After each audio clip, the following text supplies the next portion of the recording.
अच्छा, मैं एक इम्पोर्टेंट बात बताना भूल गई थी तुम लोगों को कि सेशन 40 मिनट्स का ही होता है, तो एक बार रिजॉइन तो हर क्लास में करना ही पड़ता है। अभी मैं ऑफिशियल वेरीफाइड अकाउंट अभी तक आईसी के पास 2 ही अकाउंट थे, अभी एक और अकाउंट हम लेंगे तो तब से एक सेशन में क्लास चलेगी। तब तक के लिए अभी 2 सेशन में क्लास होती है, 40 मिनट्स का एक सेशन होता है, तब एक बार रिजॉइन करना होता है, तो अभी ये 40 वाला एंड हुआ है। तो मैं बोल रही हूँ कि जैसे ही तुम पॉजिटिव इकोनॉमिक्स वाले के पास जाओगे, वो बोलेगा अरे भैया भैया देश में बहुत ज्यादा इन्फ्लेशन, बहुत महंगाई बढ़ गई है, अब तो पता नहीं क्या होगा। ये अनएम्प्लॉयमेंट वाला बोलेगा बहुत ज्यादा अनएम्प्लॉयमेंट बढ़ गया है देश में, इतना इतना परसेंटेज है, इतने लोगों को नौकरी नहीं है, इतने thousand and lakh lakhs of people. ये तुम्हें डेटा देगा, वो डेटा जिसको तुम वेरीफाई कर सकते हो, न्यूज़पेपर से कर सकते हो, रिकॉर्ड से कर सकते हो, जर्नल से कर सकते हो। ये वाला आदमी बस ज्ञान दे रहा है।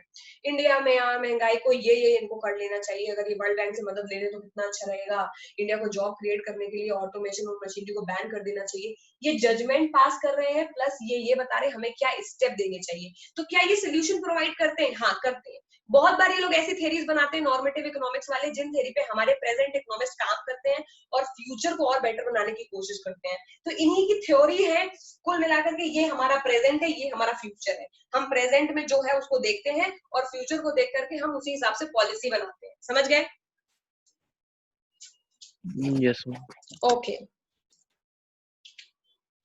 तो इसमें लास्ट अगर तुम्हें डिफरेंस लिखना हो तो तुम आराम से लिख लोगे, ये कह दोगे it helps in studying the current situation और it helps in getting the future ideas और in getting the better development ideas और for making better policy in future. तो ये वाली जो चीजें, इनकी जो किताबें लिखी जाती है, इसको बहुत सारे इकोनॉमिस्ट लोग रेफर करते हैं फ्यूचर की पॉलिसीज बनाने के लिए, और ये वाली करंट स्टडी के लिए फिलहाल कंट्री में चल क्या रहा है। Positive and normative economics, I hope तुम लोगों को समझ में आ गया हो। अगर अब तुम लोग गौर करोगे तो ये सेम ही चीजें हैं जो बार बार रिपीट करके लिखी गई है। पहले में लिखा गया कि ये बताता है कि व्हाट इज, जो हमें पता है कि ये करंट सिचुएशन के बारे में बात करते हैं। इसमें लिखा गया ये हमें बताता है कि व्हाट ऑट टू बी, कि क्या होना चाहिए। दूसरे में ये लिखा है ये प्रैक्टिकल है, क्योंकि ये स्टैट्स के बारे में बात कर रहा है, ये नॉर्मल जो चीज वेरीफाई हो सकती है, जो data actually mathematical scientific data है उसके बारे में बात कर रहे हैं, तो ऑब्वियसली वेरीफाई हो सकते हैं।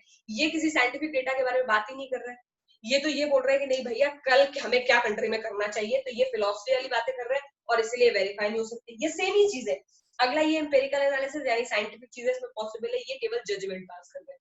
चौथे में ये एग्जाम्पल जरूर लिख देना, क्योंकि अगर तुम लोग कभी भी डिफरेंस लिखते हो और डिफरेंस के साथ एग्जाम्पल नहीं लिखते हो तो एग्जामिनर को हमेशा ये लगता है कि तुम्हें नहीं आता, क्योंकि इकोनॉमिक्स में बहुत सारी ऐसी चीजें होती है जो तुम थ्योरी में बता सकते हो। ठीक है, तो इन्फ्लेशन यानी महंगाई, अनएम्प्लॉयमेंट, तुम बोलोगे केवल और इन्फ्लेशन और अनएम्प्लॉयमेंट ही होंगे, नहीं, प्राइस लेवल, जॉब, सैलरी, बहुत सारी ऐसी चीजें जिसको भी हम केवल डेटा है प्रेजेंट सिचुएशन का, वो सब पॉजिटिव का पार्ट है। और नॉर्मेटिव में प्रेजेंट की कोई बात ही नहीं होती है, नॉर्मेटिव में केवल ये बात होती है कि हमें फ्यूचर के लिए क्या करना चाहिए। Okay, got it? लिख लिया? Yes ma'am. ओके, तो इसी के साथ बहुत तुम लोगों की चीज एकदम जो है वो ऑलमोस्ट ये चैप्टर पूरा खत्म हो चुका है। पीपीएफ में नहीं पढ़ा रही हूँ तुम लोगों के एग्जाम में। आई डोंट थिंक पीपीएफ आया भी होगा, आया भी नहीं होगा ना?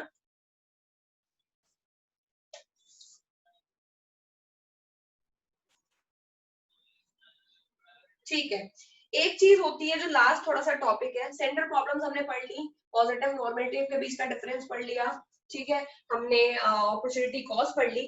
अब हमें एक चीज ये पढ़नी है, मैक्रो माइक्रो पैराडॉक्स क्या होता है। क्या होता है, कभी ये टर्म इस क्लास में पढ़ाया गया है?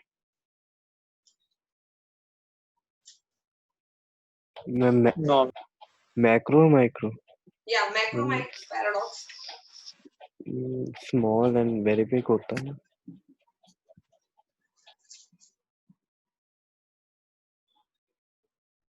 ठीक है, पहली बात तो ये है कि माइक्रो जो होती है वो इंडिविजुअल यूनिट पे डिपेंड करती है, यानी जब माइक्रो में मैंने पहले ही बताया है, वी स्टडी इंडिविजुअल फर्म। तुम्हें अगर एक बात, 100 बात की एक बात जाननी, तो तुम ये समझो जब भी किसी भी एक सिंगल दुकान को, एक बिजनेस के उसको प्रॉफिट एंड लॉस को स्टडी कर रहे होते हैं, तो हम माइक्रो की स्टडी करते हैं। ठीक है, उसके डिमांड एंड सप्लाई की स्टडी करते हैं, कितना डिमांड आया, कितना सप्लाई आया। एक इंडिविजुअल यूनिट, एक समोसे की दुकान हो सकती है, एक कंपनी हो सकती है, एक कालीन की फैक्ट्री हो सकती है, टीवी की दुकान। इंडिविजुअल यूनिट की स्टडी या इंडिविजुअल मार्केट की, केवल चांदनी चौक की स्टडी कर ली, वो भी माइक्रो ही आई, क्योंकि अब तुम किसी भी छोटे लेवल पे डीप स्टडी कर रहे हो, वो माइक्रो। मैक्रो में हम पूरी कंट्री की बात करते हैं, तो पूरी कंट्री में हम पूरी कंट्री की इनकम की बात करते हैं। पूरी कंट्री की जीडीपी, पूरी कंट्री में कितनी चीजें प्रोड्यूस हो रही हैं, एक ईयर में पूरी कंट्री में जितनी चीजें प्रोड्यूस होती हैं उसको जीडीपी बोलते हैं। उसकी बात करते हैं। इन्फ्लेशन एक टर्म है जिसका मतलब होता है महंगाई, पूरी कंट्री की महंगाई की बात करते हैं। पूरी कंट्री के एम्प्लॉयमेंट की बात करते हैं। ये एज इट इज टर्म क्यों याद होने चाहिए, क्योंकि बहुत बार तुमसे ये पूछा जाएगा, give me 2 examples of macro economic activity, give me 2 examples of micro economic activity. 2 example मतलब 1 नंबर क्वेश्चन, तो profit and loss, demand and supply, उसमें लिख देना। जब मैक्रो आएगा तो इनकम, जीडीपी, इन्फ्लेशन, एम्प्लॉयमेंट लिख देना, आ जाएगा। तो टर्म याद होने चाहिए कि क्या हम लिखेंगे तो हमें कितना नंबर उसमें मिलता है। ठीक, ओके। तो इनका आपस में क्या कोई कनेक्शन है? मैंने लास्ट वाली क्लास में भी ये बताया था कि माइक्रो मतलब किसी भी एक चीज का डिटेल में डिस्कशन करना, और मैक्रो का मतलब पूरी कंट्री का स्टडी करना। तो पूरी कंट्री की स्टडी अगर हमें करनी है तो हम मैक्रो चीजों को पढ़ेंगे। बट इनकम अगर को केवल इनकम की तरफ देखा जाए तो पूरी कंट्री की इनकम क्या पूरे कंट्री के सारे लोगों की इंडिविजुअल इनकम का सम नहीं है? Yes ma'am. है। पूरी कंट्री की इनकम, पूरी कंट्री में जितने लोग रह रहे हैं उन सब की इंडिविजुअल इनकम का समेशन ही तो है। पूरी कंट्री में जितनी चीजें प्रोड्यूस हो रही हैं तो उसमें से हर एक यूनिट में जो चीज प्रोड्यूस हो रही है उन सबको ऐड कर दोगे तो पूरी कंट्री में जितनी चीजें प्रोड्यूस हो रही है वो आ जाएगी। है बात की नहीं? तो हम ये बात नहीं कह सकते कि मैक्रो और माइक्रो का कोई रिलेशन नहीं है। हाँ, पढ़ने के तरीके में फर्क है, क्योंकि जब हम माइक्रो की स्टडी करते हैं तो हम इंडिविजुअल फर्म की profit and loss, demand and supply पे ज्यादा फोकस करते हैं। जब हम मैक्रो की स्टडी करते हैं तो इंडिविजुअल की स्टडी नहीं करते, लेकिन इंडिविजुअल का डेटा तो लेते ही हो। तो अगर तुम्हें इंडिविजुअल का डेटा लेकर के ऐड करके इनकम बना रहे हो तो कभी जो इंडिविजुअल के बारे में कोई चीज जाननी होगी तो तुम्हें उसकी माइक्रो स्टडी करनी पड़ेगी। तो कुल मिलाकर के जब हम पूरी कंट्री लेवल की पॉलिसी को बनाते हैं, जब हम पूरी कंट्री के लिए किसी कायदे कानून, किसी नियम को बनाना चाहते होते हैं, तो हम मैक्रो लेवल की चीजों को देखते हैं। हम मैक्रो में इनकम, इन्फ्लेशन, एम्प्लॉयमेंट, इन चीजों को स्टडी करते हैं, फिर हम पूरी कंट्री के लिए पॉलिसी बनाते हैं, वो माइक्रो इकोनॉमिक्स का पार्ट है। लेकिन उनमें से कभी कोई पर्टिकुलर सेक्टर अगर खराब हो जाए, किसी पर्टिकुलर सेक्टर पे अगर फोकस करना हो, मान लो एग्रीकल्चर पे करना हो, या किसी पर्टिकुलर मार्केट के बारे में कुछ जानना हो, किसी पर्टिकुलर मार्केट के लिए कोई नया कानून बनाना हो, या कोई नई टेक्निक इकोनॉमिक्स में उसमें डेवलप करनी हो, तो हम माइक्रो की भी हेल्प करते हैं। तो इस तरह से हमें हमेशा ये याद रखना चाहिए कि मैक्रो और माइक्रो एक दूसरे से अलग नहीं है, ये एक ही सिक्के के दो पहलू हैं। माइक्रो में तुम एक चीज की स्टडी कर रहे हो, बट एक इंसान भी तो पूरी कंट्री का पार्ट ही है। तो माइक्रो और मैक्रो ना चाहते हुए भी एक दूसरे से रिलेटेड है या नहीं है? Yes ma'am. ओके, हाँ, ठीक। तो मैक्रो और माइक्रो एक दूसरे से रिलेटेड है। ये चीज मैं डिमांड एंड सप्लाई में और ज्यादा प्रूव करके दिखाऊंगी, लॉ ऑफ डिमांड और सप्लाई के थ्रू, बट तुरंत तुरंत वो बताना would not be intelligent enough. फिलहाल के लिए तुम इतना समझ लो कि अगर तुमसे कोई ये बोले कि मैक्रो और माइक्रो क्या डिपेंडेंट नहीं, क्या ये अलग अलग स्टडीज है, तो बोलोगे macro and micro economics, they are both the branches of only our both the branches of same economics and they are related to each other.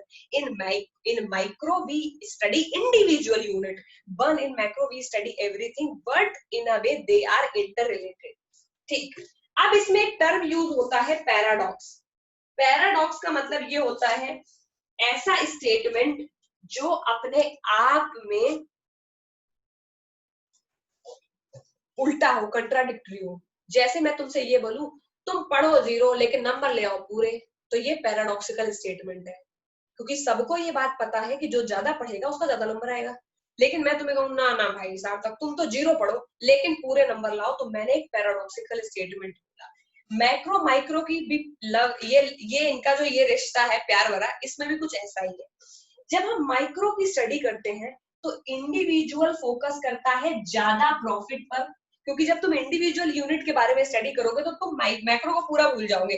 तो तुम बोलोगे कि मुझे तो मेरी दुकान के ज्यादा प्रॉफिट से मतलब है, जितना ज्यादा प्रॉफिट आएगा उतना ज्यादा सेविंग, सारा सेविंग मैं बैंक में रख दूंगा, ये है मेरी बैंक, तो मैं यहाँ तिजोरी भरते जा रहा हूँ, ये रही मेरी गड्डियां।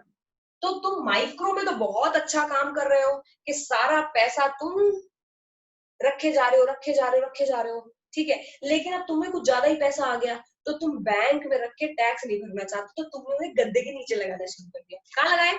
कहाँ लगाना शुरू किया? गद्दे के नीचे। तो तुमने बोला भाई कि अब तो ये जो है ये पैसा मैं बैंक में नहीं रख रहा, क्योंकि मैं तो माइक्रो लेवल की स्टडी कर रहा हूँ। जब डे 1 पे मेरी समोसे की दुकान चल रही थी तब तो 500-600 रुपए आ रहे थे, तो मैं बैंक में रख रहा था। लेकिन अब इतने पैसे आ गए, मैं तो गड्डी लगाऊंगा और उस पर सो जाऊंगा। तो अब तुमने गड्डी लगाना शुरू करा, ठीक। बैंक को कोई आइडिया नहीं तुम्हारे पास कितने पैसे हैं, लेकिन तुमने एक पूरा बिस्तर में पैसा लगाया और तुम सो गए। फिर तुमने एक और घर बना लिया और उसमें भी सारे बिस्तरों में गड्डी लगा दी।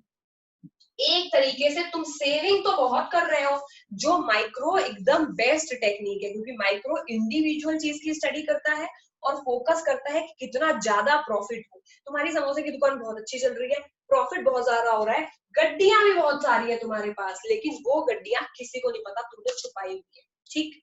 तो ये माइक्रो के हिसाब से बहुत अच्छी चीज है।